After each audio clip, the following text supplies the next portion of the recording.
Hey folks, this is WP Roundtable, episode 154. My name is Kyle. I work for Sandhills Development, building easy digital downloads. I'm coming to you from Jackson, Michigan, and I'm pretty excited to have a fun guest with me today, my good buddy, Matthew Clancy. How you doing today, buddy?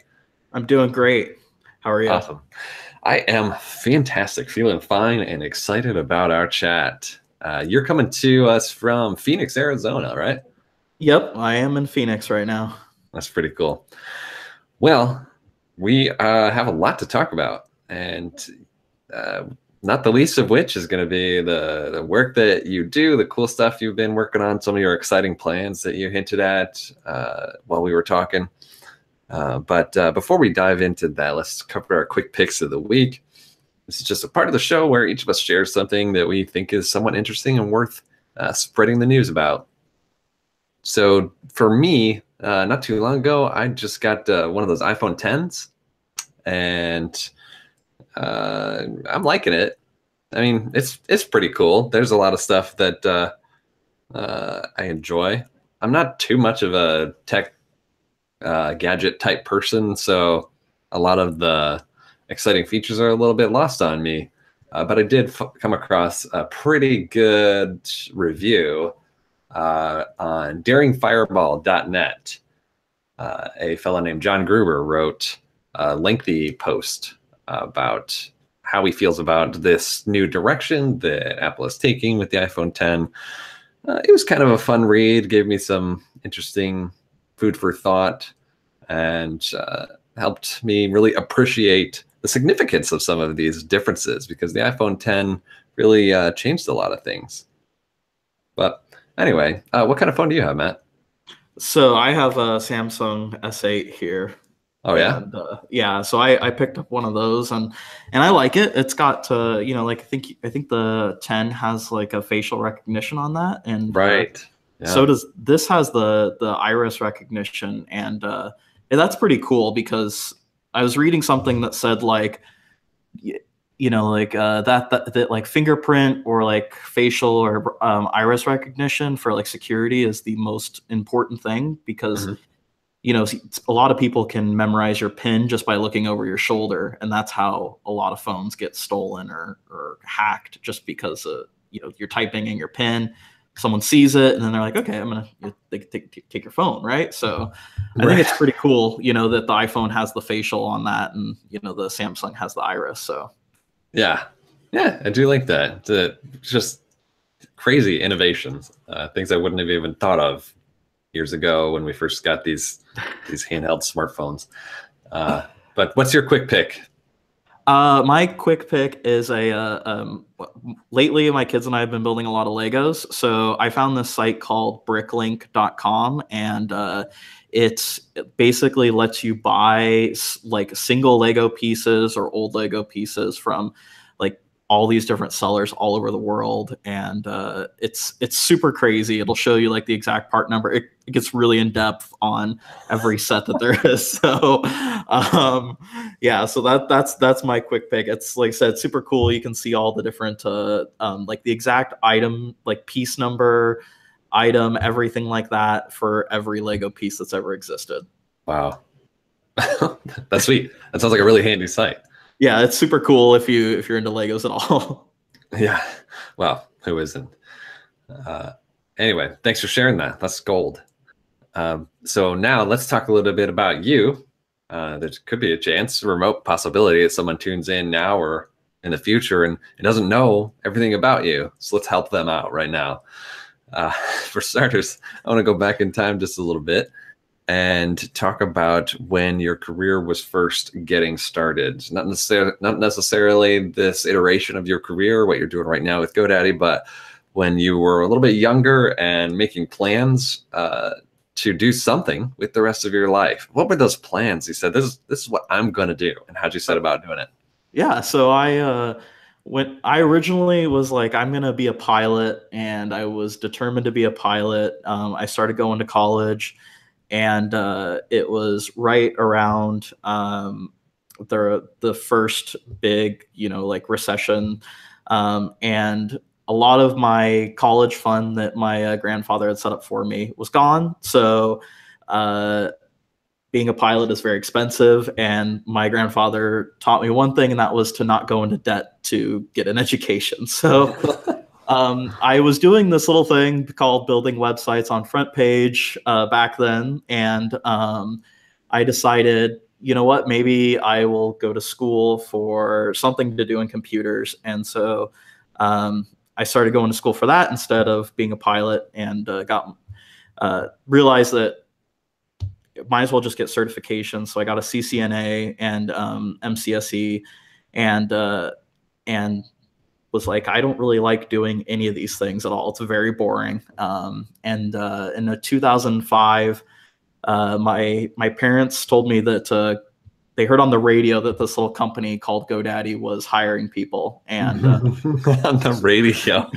Yeah, on the radio here in Phoenix, and not many people knew who they were back then, right? So I went into an interview there, and they said, what's your experience with the internet? And I said, well, I'm a current GoDaddy customer, and I built a couple websites. And they're like, do you know what DNS is? And I said, yes, I do know what DNS is. And I proceeded to explain to them. And they said, okay, well, you're hired. And they said most people that come in here don't have any idea about DNS or building sites. So you're hired. And that started my career at GoDaddy. And I've been here ever since 2005. So it has been a long time. That is such a fun story. Man. Yeah. Okay. Lots going on there. First of all, 2005, holy moly, that's a long time ago. Yeah. That's like a century ago. Yeah, this is my 13th year right now, right? Is that math right? Or 12th year, right? No, 13th, yeah. Unbelievable. What is this, the 1950s? I mean, nobody stays at a job that long. Especially a tech company, right? There's, I mean, you're supposed to have changed jobs 8 times since then. I know, yeah. Millennial life, right, is you change a job every eight months or something, right? Like that. It's crazy. It's crazy. But I just I just to tell you what I've done here. Like I started out in customer care, and then I went from customer care to our advanced support that we have, and then that was also our email support that I did, and then I went on to be like a lead, a supervisor, and then I got into hosting and was tier 2 support for hosting for a couple years, and then someone said, would you like to go to India one day? And I said, I would love to go to India. I have my passport. And so they sent me to India to teach our local India support there that supports our India customers, and taught them about hosting, and created basically a tier 2 level support there. And then a few years later, I had a boss that was like, hey, we really need project managers. And that's how I got into like project and program work. And that's where I started to get to really focus on WordPress at GoDaddy rather than just hosting, because hosting's everything, but right. And WordPress is a portion of that. But as WordPress has grown, so has my need to learn it, and in a professional environment, not just a personal and a personal environment. So wow. So really, you have been a proper millennial, changing jobs on a routine basis. Just within a company the size of GoDaddy, you can just change roles. Yeah, they really encourage moving around and trying out new stuff, and a lot of people that come into GoDaddy have a lot of respect for people that start out in customer care, because that's anyone who's ever done phone call center support. Wow. Knows that it's rough, and I did that for I think a total of 9 years here. So yeah, that's so crazy. Just do you mind taking us back a little bit to GoDaddy 13 years ago? I mean, that's before I was even building websites or even knew what GoDaddy or web hosting was, for that matter. What's the scene like? What's tech support like? What's the company like? Yeah, so the company side, it was very funny because my first day, I come in for training, and I'm sitting in the training class, and our trainer says, come on, guys, we're going to go out to the floor right now. And the owner at the time, Bob, has got something he wants to show to you. And so we go out there, and everyone's standing up, and there's like a lot of excitement and stuff. And they open these doors. That's the emergency exit, basically. And the founder rides in on a brand new Harley Davidson, and he proceeds to give it away to someone. Like Whoa. Literally rides it in, it's all, it's running and everything. People are still on the phones, and people are yelling and screaming. And that was my first day at GoDaddy, like my true first day. Holy moly. Yeah, it was crazy. So the company, like back then, it was there was so much like of that little excitement, like that big excitement, but in a little space, because there was only that location. And God, I want to say that like we're up to like 5,000 or 6,000 people here now. So it's insane to see it grow that much. But like answering the calls back then too, like, there a lot of times it was like,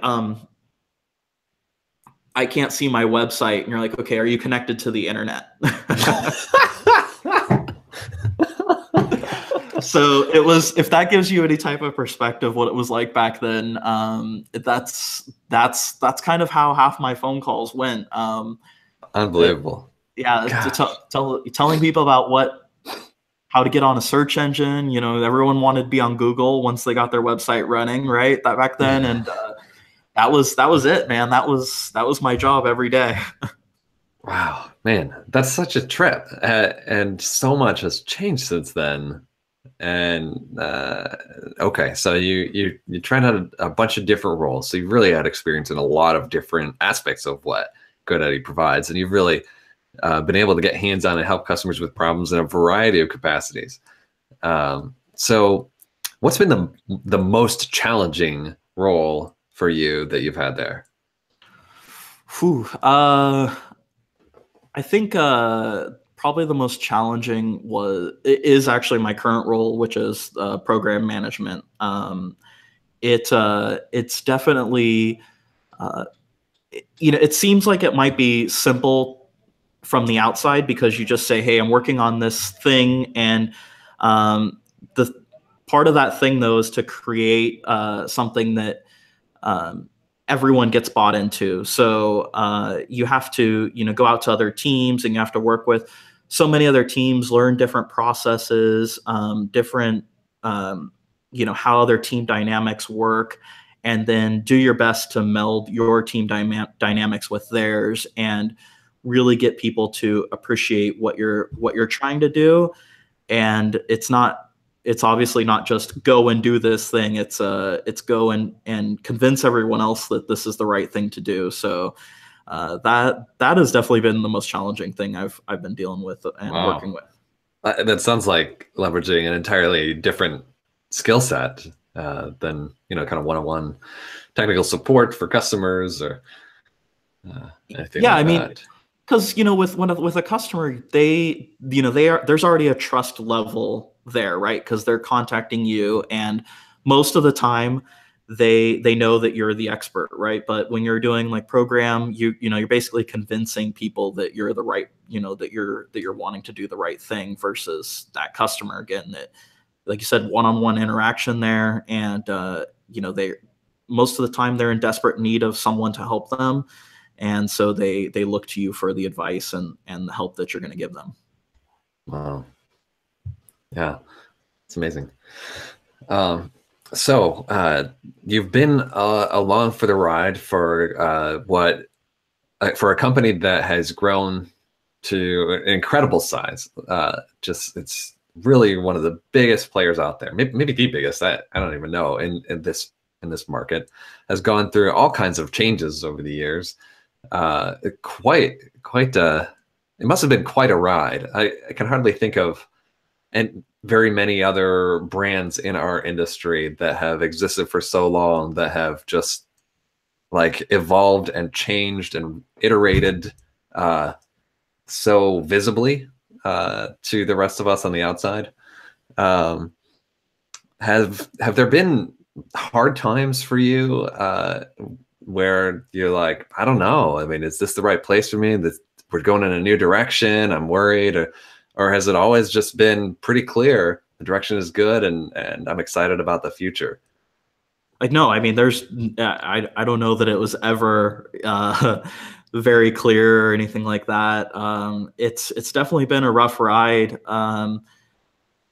Just going through a lot of the changes. There's, some of the things that, like you said, that people see on the outside, and there's a perception about the company that, there's just to give an example, is going to like just a store and wearing a GoDaddy shirt, and people say, "Oh man, what happened to your Super Bowl commercials?" And I was like, well, that doesn't always reflect everyone at the company, type of thing. But that's, Sure. That's just instantly right what people look at. And so that's of course constantly something that that's always there. Or they kind of laugh about the name and they say GoDaddy, what is that? And they give you kind of this weird cockeyed look, like, what is this person doing? Like, but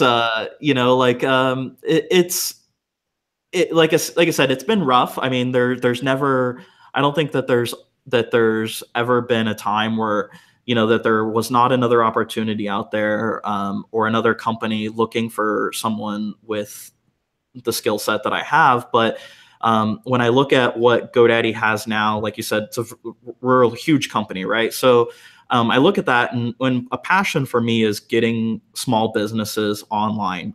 Everyone in my family always owned a small business. And Wow. so I look at that and I say, like, what company really has themselves positioned? And to me, it's GoDaddy, because, when someone does say, hey, you need to get online, people say, oh, you go to GoDaddy, right? So it's that name, that's that brand recognition that a lot of people have.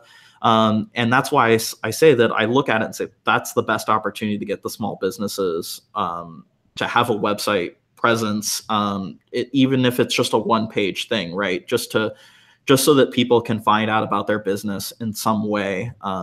And like I said, that's my passion. So Wow. that's why I stuck around with GoDaddy for so long. Yeah, yeah, that's pretty cool. And from what I've gathered and everything that I know about the company and everybody else that I know within the company, that that passion is shared by a lot of other people there. Yeah, the company changed the vision to basically say that, it was supporting the small business. That's once we got our new CEO, he came in. I mean, that was the messaging that the company was saying for everyone inside is, look, this is what we're about. And that kind of helps you stick around even through some pretty rough times. So, wow. What are some of your proudest accomplishments during this time? The challenges you overcame, things you instituted, a lasting mark that you've left? At one point, like I mentioned, I went to India. So I created our hosting team in India, and a few other locations that we had. And part of that was to create a training program. And so I created this training program. And when we acquired Media Temple, the customer care manager from that group, from Media Temple, came over to our hosting customer care.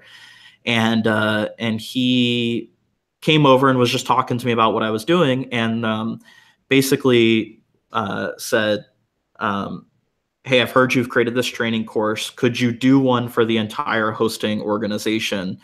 And got a team of people together that were, way smarter than me. And that started my first real, like I said, project management. But got a team together, and we created basically a training course that our internal agents here would go through for hosting, to learn hosting inside and out, everywhere, anything from shared hosting to a dedicated server. And they had to learn that. And it was about, I think it was like 80 modules that we created, Wow. the small team. And so that, to me, that's my largest accomplishment here, because that's still going right now, even after I left it. And having people still doing those modules is pretty big, because we didn't have anything like that before for hosting. It was always this, this kind of big, kind of shadowy thing was hosting, right? Like oh man, knowing how to work on the server is hard, and so we decided to tackle that. Right. So what are some of the cool things kind of on the horizon? Let's start with, like, just for you, your role, your team. You guys working on anything cool, or just excited about the future? So I am currently we're kind of looking at what's going on for 2018 still. But for myself, I've really tried to push I've got this agenda here, and it's to teach our internal company, like GoDaddy as a whole, right, on like what it is to have WordPress. And there's other people here, right, that are really involved with WordPress, like Mendel. You got Isaac and Sean Funder, all these different people that are really involved with WordPress, but there's not really anyone who's focusing on our customer care team and getting them to know WordPress. So that's what I've been focusing on right now. And globally, it's not just domestic US, it's any center that deals with any customers internationally. What we've been doing is kind of changing the messaging so that agents really understand that WordPress is not scary. Their day-to-day experience with it is scary, right? Because customers have problems with it, but trying to get them to understand it and be familiar with it and understand the resources available has been this huge crusade I've been on for a year, and currently just focusing more and more on that rather than just kind of like a side project. And so hopefully. Sure. Hopefully that comes to true fruition during 2018. Yeah, it's all of that resonates, and it's pretty cool. I know that I've had other conversations. From what I gather, it's not uncommon for hosting companies, a lot of them, to accept that this WordPress thing matters, and end up having some staff, someone or some team on the inside actually being internal advocates for the platform, pushing against a perception within the team, the developers, the engineers, the support team, who consider it just a thorn in their side or an inferior tool or whatever the case may be. But especially for hosting companies that predate the WordPress boom, I've seen it again and again, where people are having to advocate for it internally and say, it's okay, guys, like, we should be excited to support WordPress and encourage more WordPress customers, where some may be hesitant to do so. So company-wide, has this been, challenging to just like fully embrace it? Has there been a lot of internal advocacy for it and pushback, and like maybe a little, I don't know, disagreement at all? But anyway, I think you know what I'm getting at. Yeah. I mean, there has. I mean, look, I'm not the only person that has been doing this. Again, I mentioned, one person like Mendel, right?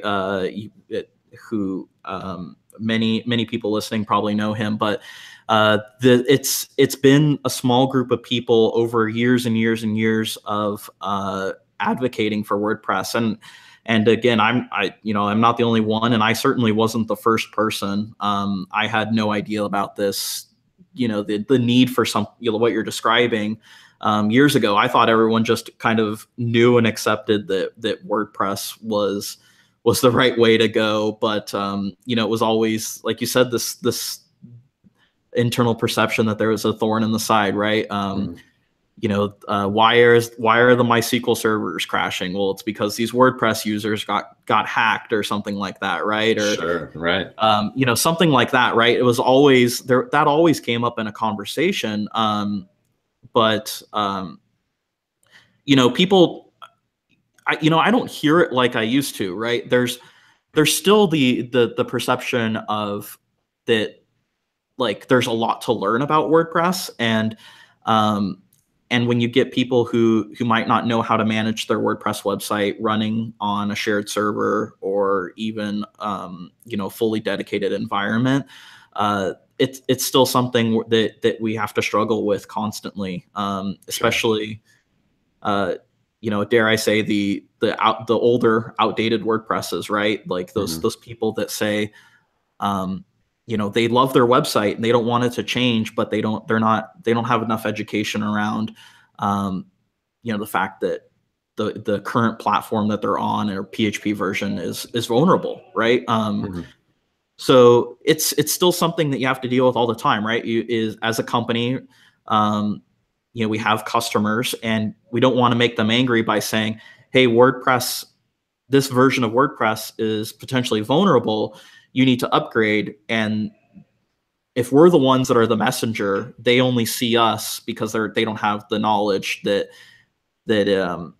we're trying to help them prevent future issues. But then if they are compromised, right, then now we're the bad guys too, because we're also telling them usually about their compromise. So it's I think with any CMS you're going to run into that, not just with WordPress, obviously. Just WordPress is the biggest, right? Or any custom coded program or anything like that builds something. So I think we're always going to hear it. It's just like said, WordPress is the biggest, so it's the loudest that you hear. Yeah, that's totally true. And I mean, I think that's the case for anybody, whoever brings that bad message to the user is the one who kind of loses.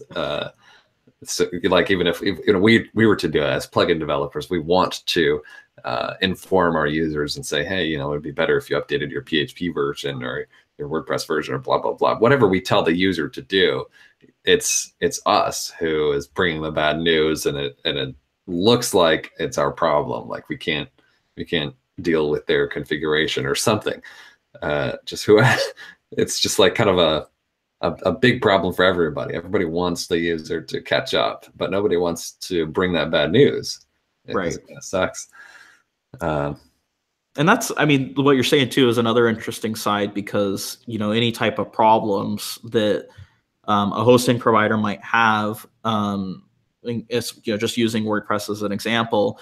If we're troubleshooting an issue, and we find, when we turn off this plugin, then the site works, and then the user goes to the plugin developer, and the plugin developer says, oh, well, it's working just fine on everywhere else except for that host. I think that's another challenge too that you're going to face, right? Is what kind of partnership are, not just does the CMS have, right? Like not just what partnership do WordPress and GoDaddy have, but what kind of partnership do plugins and GoDaddy have, plugin developers, so that we can prevent issues like that. And I think that's, you're going to start to see that. I know that other hosts are picking up on that too, and we've done so in the past, but I think you're going to start to see that pick up a lot more as you get plugins like yourself that are becoming so large that you don't want to turn away a large portion of your user base. You want to start working with the hosting providers themselves, not just the users. It's true. And oh my gosh, there's just so many layers involved in the process.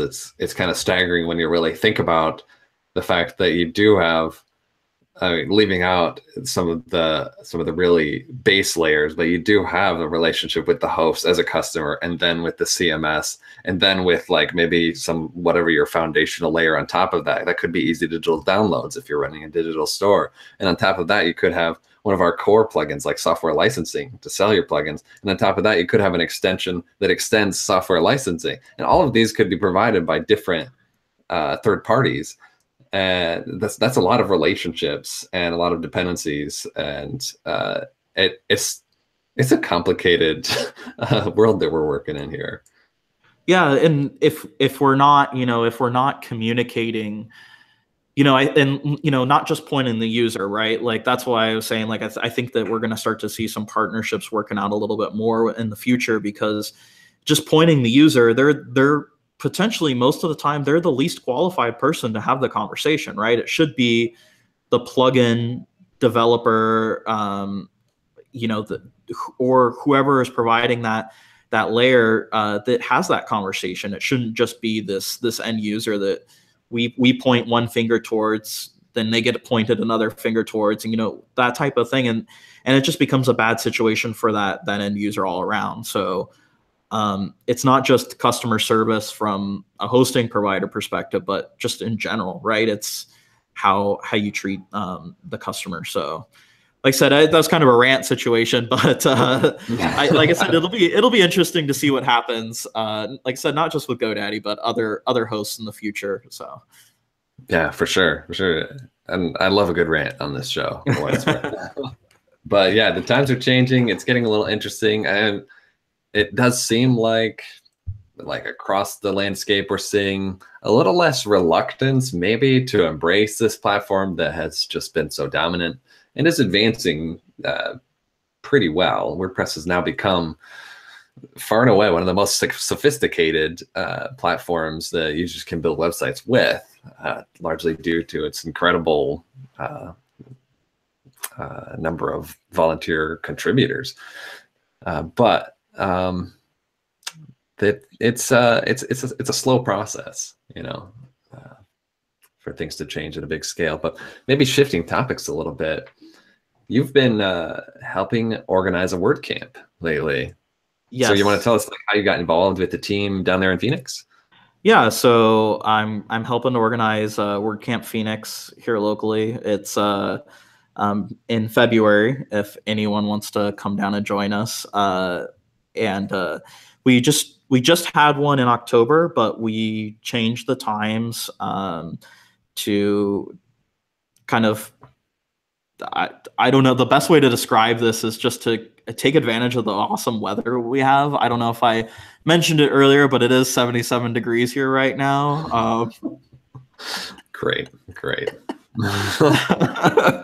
So we changed the time, right? So February is a great time to come to Phoenix and really get to experience the desert and the nice weather, right? So, yeah, I started going to WordCamps several years ago, and volunteered at WordCamp Phoenix in 2016 and in 2017. And I was doing so much traveling that I always told them I didn't want to be a part of the organizing team because I didn't have enough time to commit to them. And this year, I begged Raquel Landfield to let me on there. And so they finally let me come on. And I'm doing the website and basically learning about a WordCamp website with some help of people like you. And the different, it's not, I'm so used to like, oh, I need to do this. I'll just install a plugin, and I can't really do that with the WordCamp website. So I've been learning how to do things a little bit differently. And it's definitely been a challenge, but it's been really fun because just going to a camp, you really get to, experience it, but like all the work that goes into organizing one, you always hear about it. Kyle, I've talked to you about it many times, and last year in Ann Arbor, you guys talked a lot about actually organizing the camp and letting people ask questions about it. And I think that was really cool because that really got me excited about being an organizer, and I think it is really exciting, right? Because you're giving this event, right, for so many people to come together and learn something and connect with each other. So even though it's been like long weekend nights and stuff, which I'm sure you've experienced yourself, it's totally been worth it and been a blast. And we have a really cool team over here, and I'm really excited. Wow. So February, you're in the final stretch. That's we're talking a couple weeks away, really. Yeah, I think we're like 38 days out or something like that right now. Yeah, but who's counting? So like, what are you excited about this year? Like, how is WordCamp Phoenix 2018 going to be awesome and the best one yet? So we have like some amazing speakers coming, and I'll let everyone else go see, but like the amount of topics that we have on just like running your business or doing development. We got a Gutenberg talk in there. We've got like a beginner WordPress workshops set up. I mean, all that type of stuff together, and the space that we're in is the same space we were in last year, but it's like this really cool contemporary building, co-working space. But like we have pretty much the entire building this year, whereas last year we only had like a small portion. But we have a huge portion, like I said, whole building this time, and we're expecting, I think we have enough room for 600 people. So with that in mind, like, and the tracks and the topics and everything like that we have set up, and again, the time of year, I don't know that we're going to be able to top it. Wow. And this looks like a great lineup. I'm checking out your website right now. You got some great video and just an awesome lineup of speakers. This looks really cool. These are some great people, really diverse group, people that I highly respect. This should be solid, and your venue does look pretty cool. You got this, yeah. That's galvanized. It's just a cool co-working space, you know, and I don't know, man. It's gonna be really exciting, and like I said, I'm all about the winter times here. It's all we have to live forward to in Phoenix, because if it's not the summer, but it's going to be just awesome. I'm totally looking forward to it. And like you said, there's a lot of people on there that you respect, and I personally respect on there. Some that I've never even got to see talk before, because I was always sitting behind a booth, and I'm really hoping to go see them this year. Yeah. Oh, wow. Yeah, so getting involved with the organizing team, you've been learning a little bit about how the website works. What do you think is next? Enjoy the process of organizing? You think you'll maybe try getting involved in different capacities in the future? Yeah, I mean, if the opportunity is provided again, I'll definitely volunteer to organize. I'm hoping to maybe work on something different, like maybe volunteers, or you know, like doing the food or at the venue, something sponsor, something like that. Just to try something a little bit different. I'm not super strong in CSS, so with the WordCamp website being very restricted in the way it is, it's been a challenge for me. But you know, it's not like it's deterred me from doing it again in the future. Just it's not my strength, and and bringing people together and kind of, you know, working on bringing people in is kind of where my strengths are. So I would definitely like to look at that in the future. But if they ask me to work on the website again, I do it, because now I know how to do it. So sure. Well, that's good.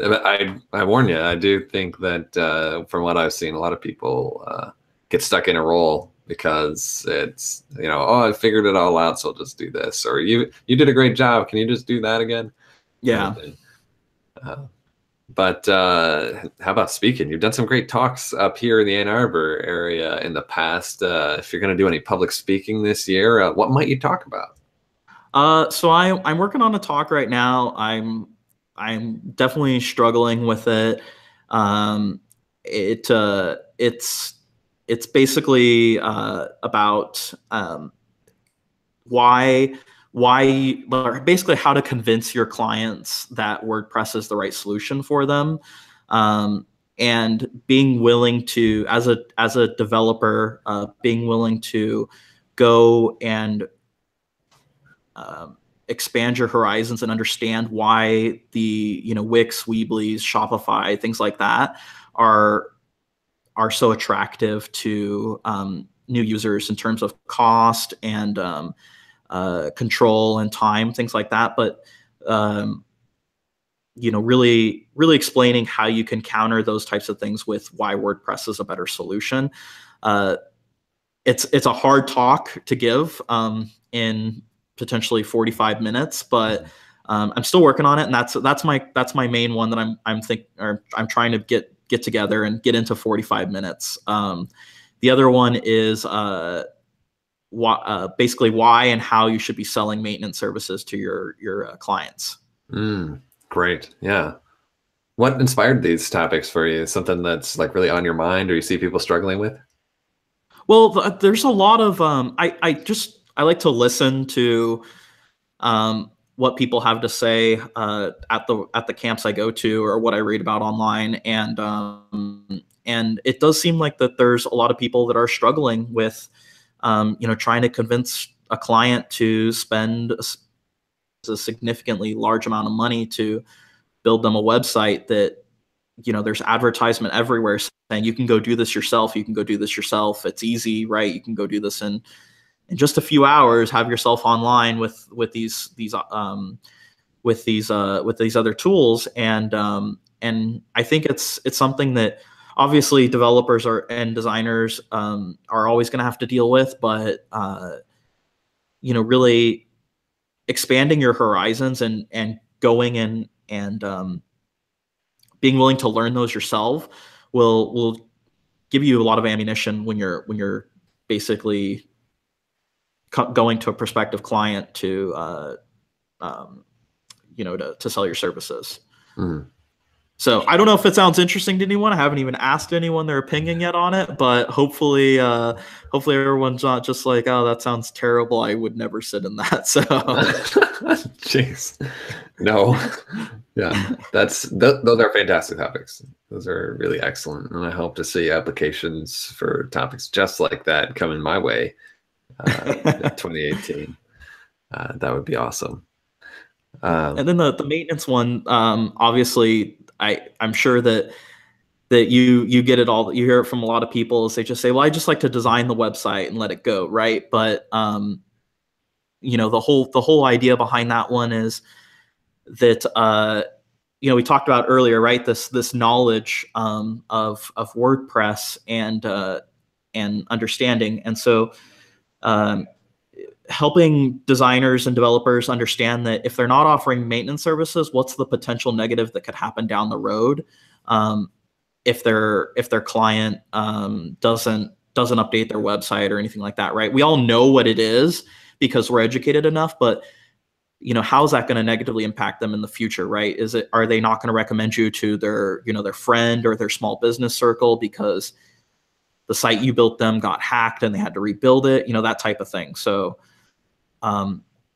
obviously I think that offering, ongoing maintenance services is an extremely important part of that, in the prevention and it'll help, maintain your brand, your personal brand too.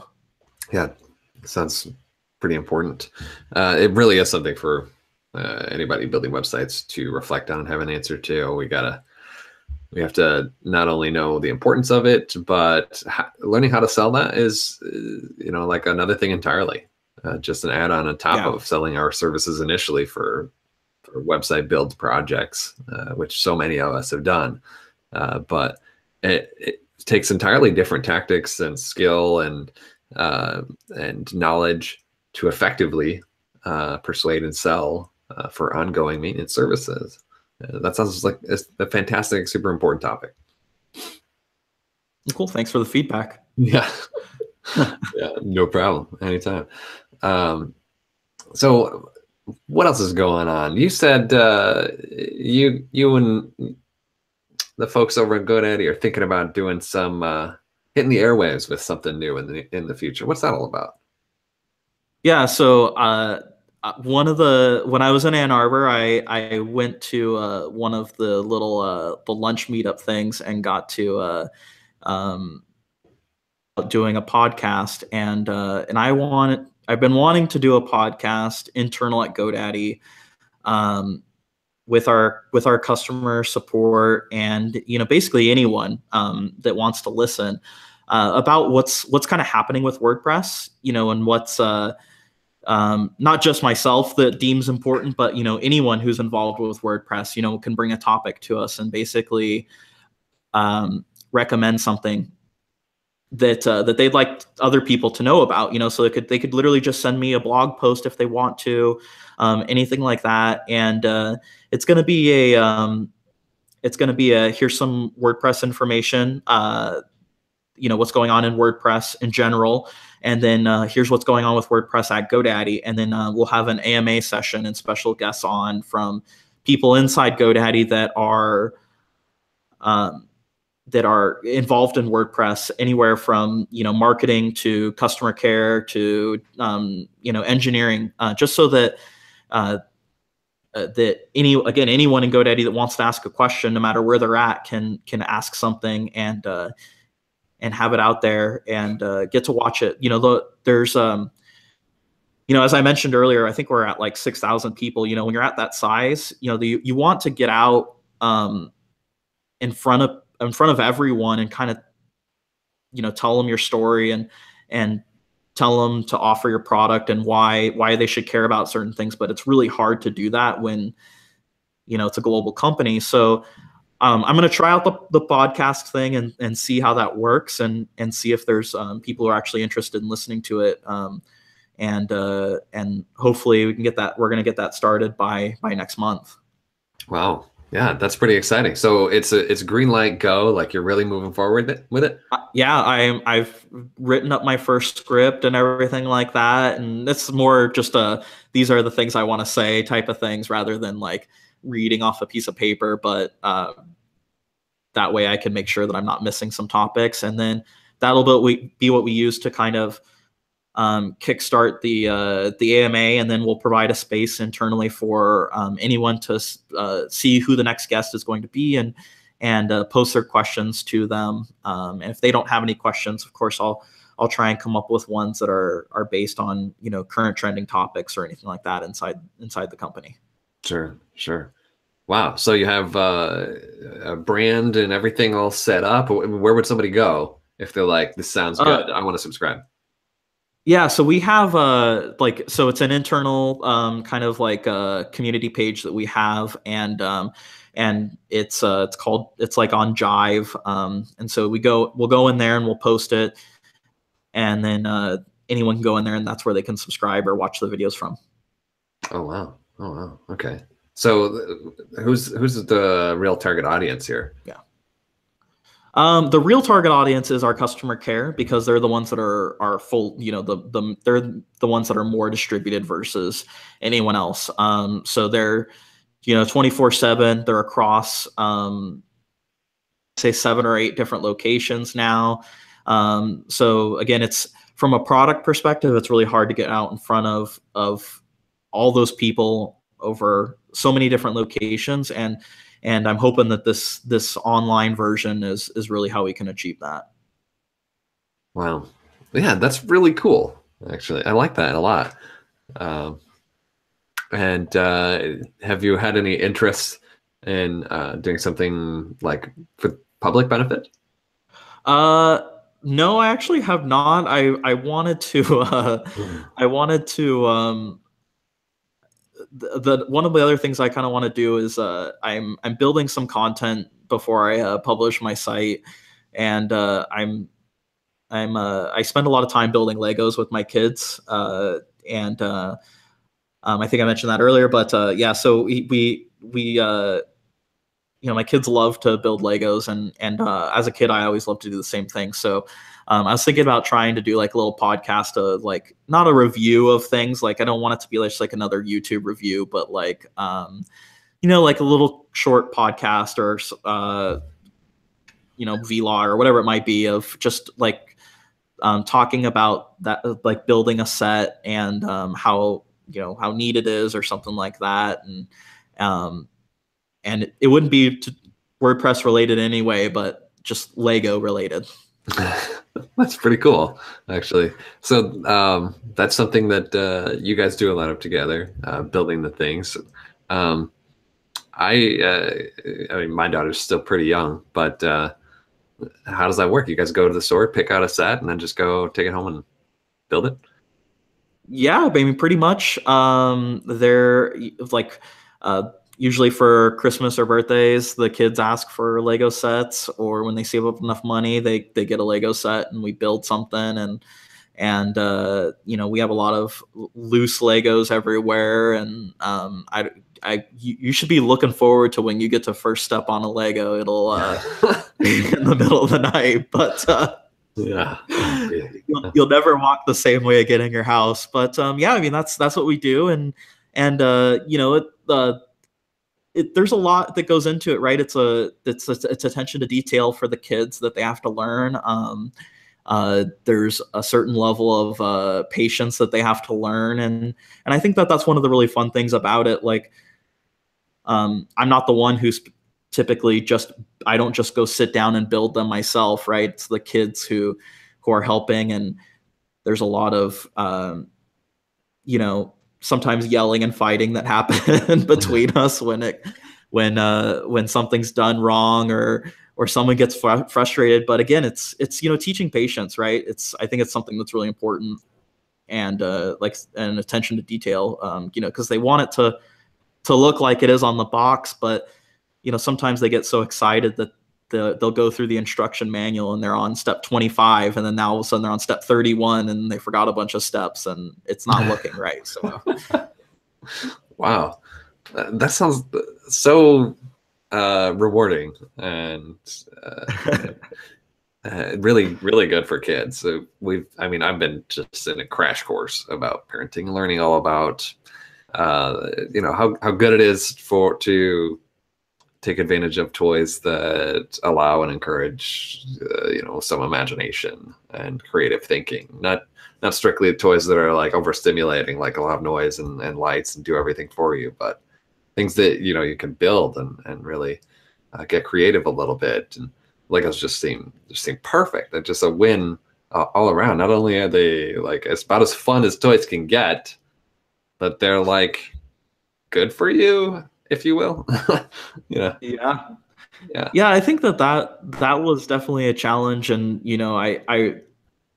I know where you're at right now, and the kids are so bombarded with like the lights and the sound the toys, and they don't get it right as kids, but they definitely lose interest very quickly on those toys, right? It's I want to get this thing and it does this, and I'm like, okay, well, if that's what you want to get, and then it's like, hey, why don't you play with this anymore? Like, I don't know.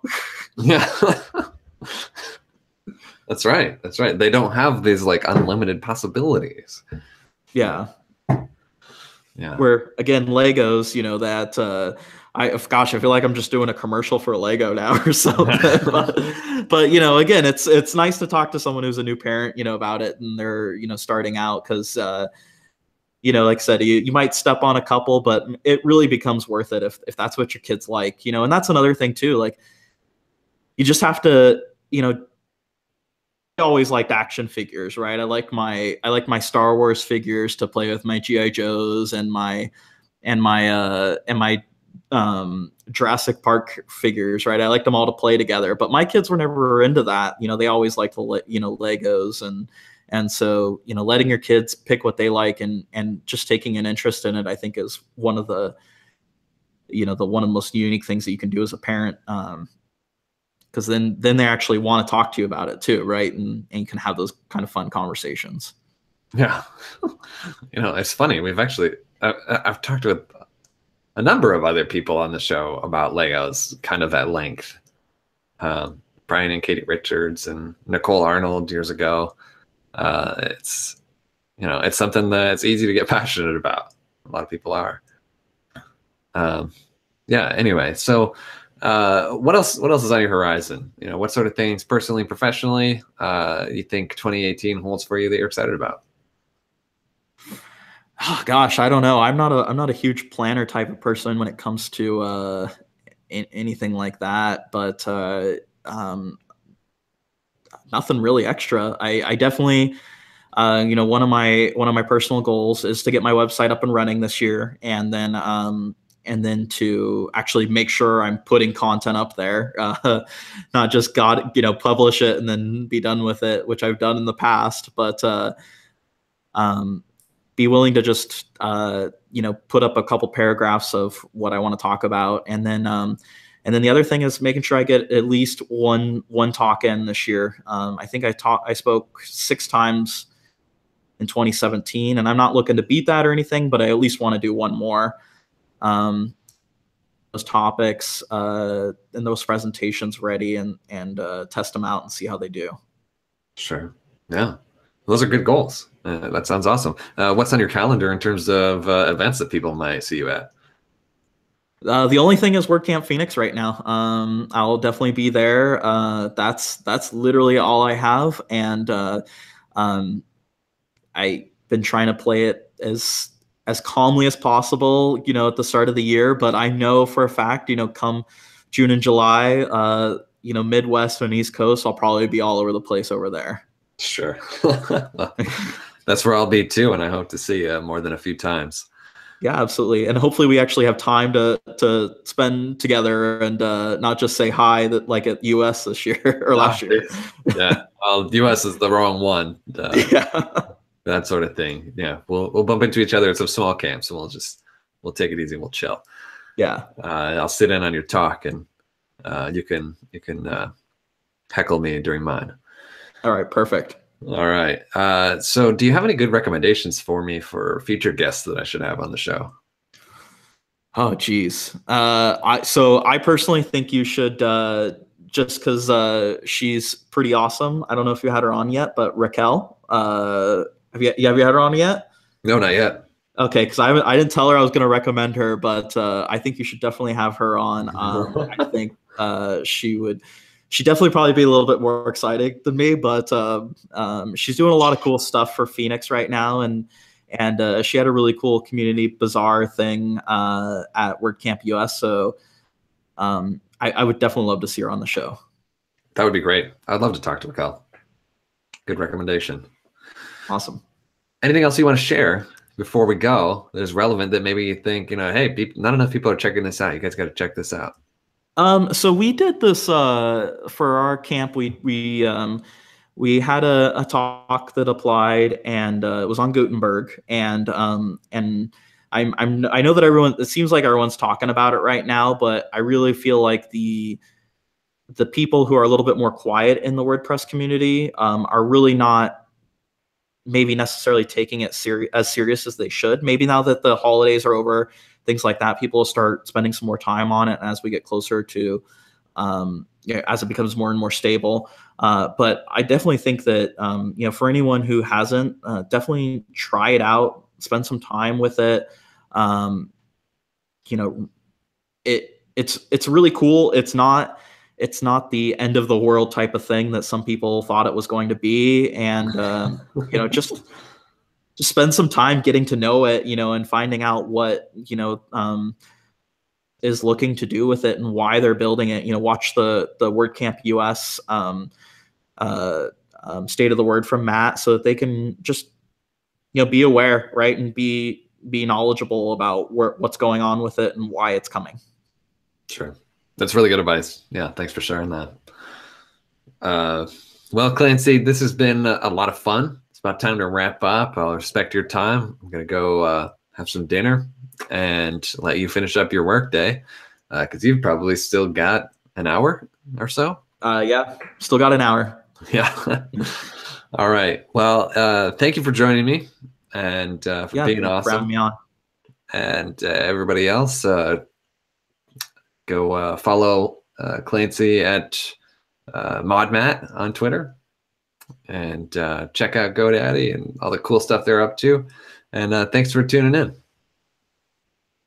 Yeah, thank you all for listening.